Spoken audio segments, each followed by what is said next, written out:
Hi, my name is Erik. I work in the graveyard. The graveyard is huge with over 2,000 graves. I love my job. I work 7 days a week all year round. I loved it that much. I was back in this week as last week I had the flu. I have seen so many strange things in this graveyard and seen so much sadness. The place was peaceful and quiet at night. Some people come out at night because it was nice and quiet. When it was daytime, there would be loads of people walking around and it would be much louder. It was 5 o'clock, getting dark, and most people are leaving as they don't like the dark in the graveyard. I was cutting the grass. It was long as I haven't been here for a week. I decided to take a smoke break and have a cup of tea.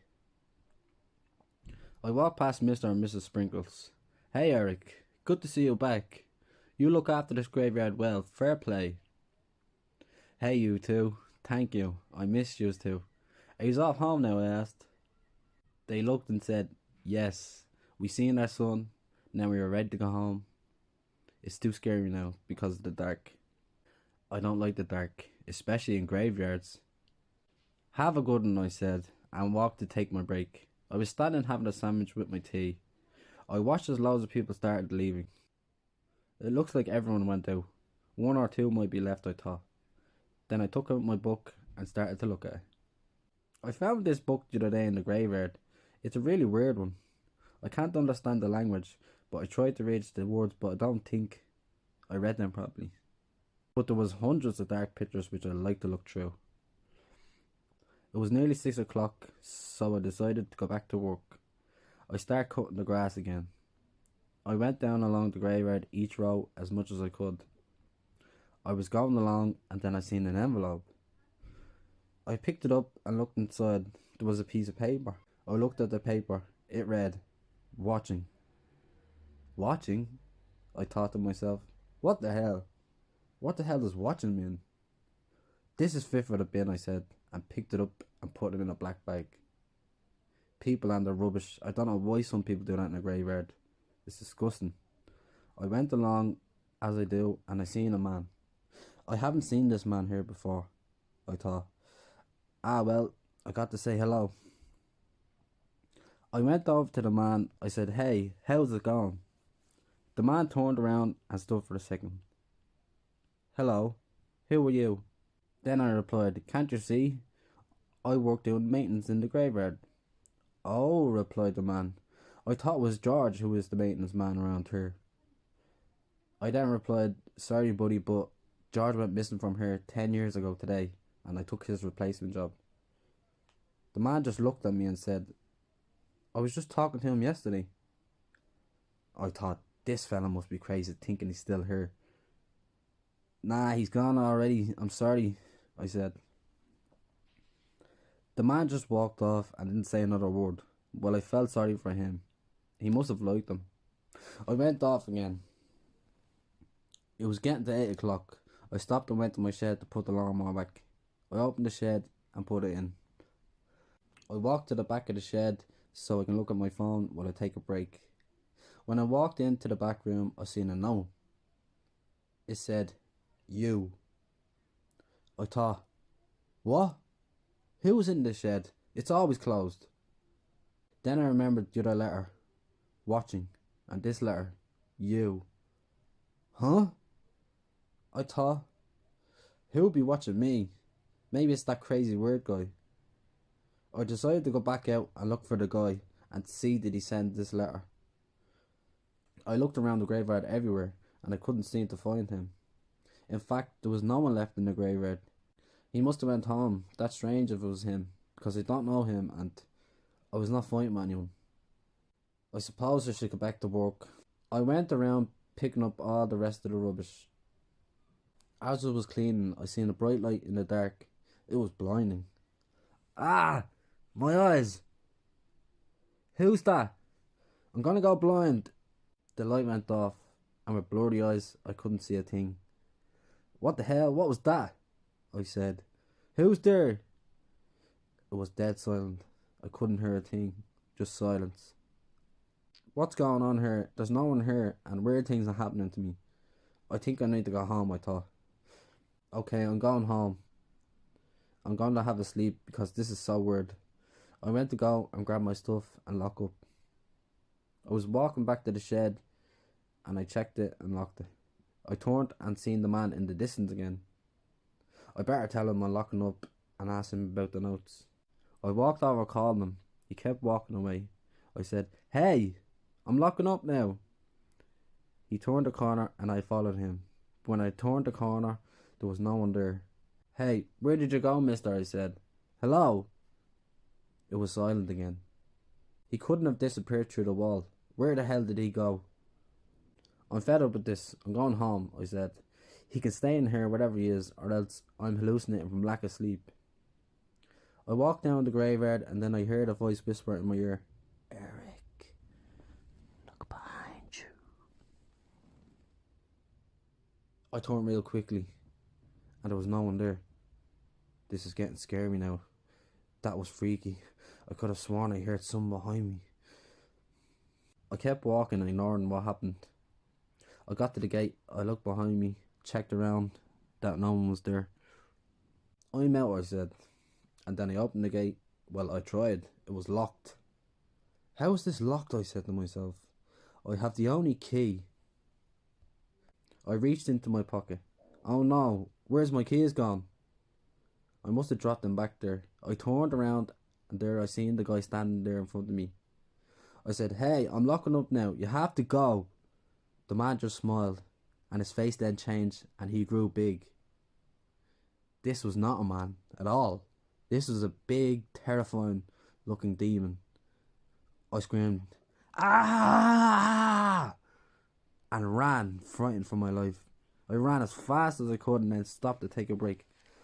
I stopped and looked around. I couldn't see a thing. I took a few breaths, then walked away slowly and quietly around the trees. What will I do, I thought. Where will I run to? I was walking quietly now for a few minutes now, and then I heard a voice again. "Hey, Erik, where are you?" What was this thing that this thing wanted? "I want your soul, Erik," the voice said in my ear. "George was first, now it's you next." Then I ran. "Please no, get away from me." I ran and ran until I stopped for a breath. It was silent again and I stood there panting. Oh, I need to get out. As I stood there, I seen a light. I thought, damn, what now? It was still silent. I walked towards the light. As I got closer, I could make out a stone. And then I could see a grave. I walked over to it. Huh? This grave was never here before, I thought to myself. I looked at the gravestone. It read, "Here lies the body of George the graveyard maintenance man. In memory of George, the one who opened the book." Huh? What book are they talking about? This is really weird and scary. I've seen things before, but this was the scariest moment of my life. I thought whatever George did, I have to deal with the consequences now too. I need to get to the bottom of this before I'm next.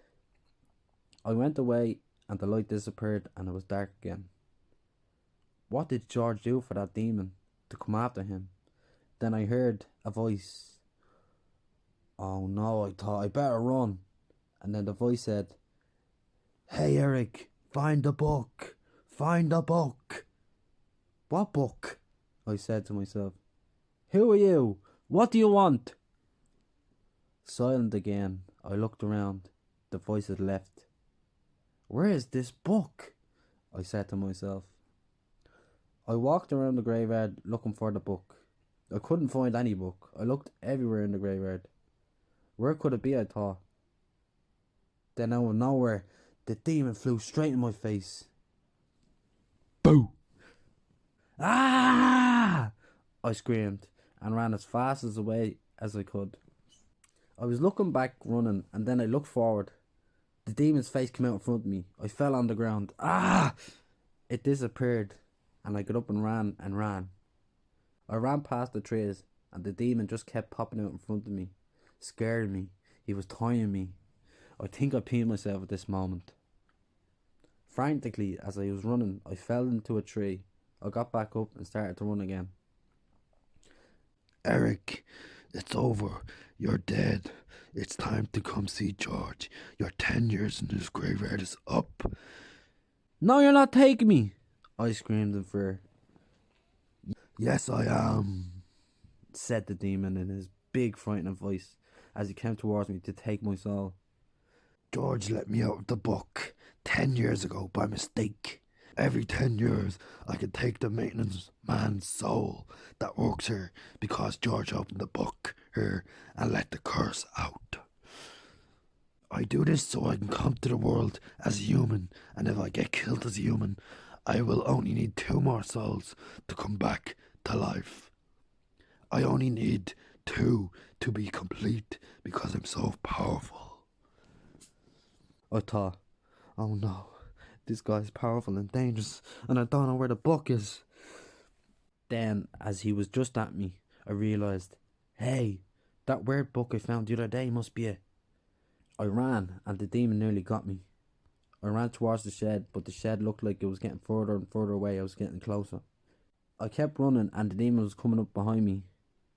But the thing was, I was only getting further away from the shed. The demon was right up behind me. Oh no, he has me now, I thought, frightened. Just as the demon was about to grab my soul out from me, I felt the door of the shed and open it and closed it shut. I switched the light on, but it was pitch black. Oh no, I can't see where the book is. I stopped and stood quietly, reaching my hands out around the room in the dark. Where is it? I thought to myself. Then I felt something. This must be the book. This is where I left it, I think. Then the light came on, and it was the demon's face. Ah! I screamed, frightened. The light went off again. I was spinning around, panicking. Erik, give me your soul. I will use it well. I put my hands around everywhere. I can't see, I said to myself. Then I realised I had a lighter in my pocket. I whipped out the lighter and lit it. And then, yes, there he was again, the demon right in my face. I turned the lighter off. Then the demon said, Okay, no more messing around. It's my time. Your time is up. And the demon went across the room towards me. I lit the lighter and could see it running towards me. Oh no! And then the corner of my eye, I seen the book. Ah, there you are! I ran towards the book, the demon's nails and teeth and everything ready to kill and suck my soul right out. Then I grabbed the book and lit it up with the lighter. The demon got right in my face. And as it was about to take me away, it blew up in a puff of ash like smoke as the book faded away. I sat there, lied in shock and horror, and happy all at the same time. All the emotions mixed together. That was some crazy ride, I said to myself. I never believed in anything like that, but now I do. I sat there for a few minutes, reflecting. Then out of nowhere I seen a figure. I thought, oh no, he's back! And sat there with my arms over my face, ready to die. But nothing happened. I looked and there was George. Oh my God, George, it's you! George looked and said, yes. I opened the book 10 years ago and read a few lines and looked at all the pictures. I imagined the demon in the book and it came to life and it took my soul. My soul was trapped, but now you set me free. I want to say that I will be forever grateful. I sat there shocked. I said, you are welcome. I'm just thankful that I'm alive and that I could help you. George said goodbye and drifted off away. I was at peace then. Everything was good now and the gate finally opened. George was able to go off into heaven and not be trapped. It was over and I left through the gate with a smile on my face, and that's the end of the story.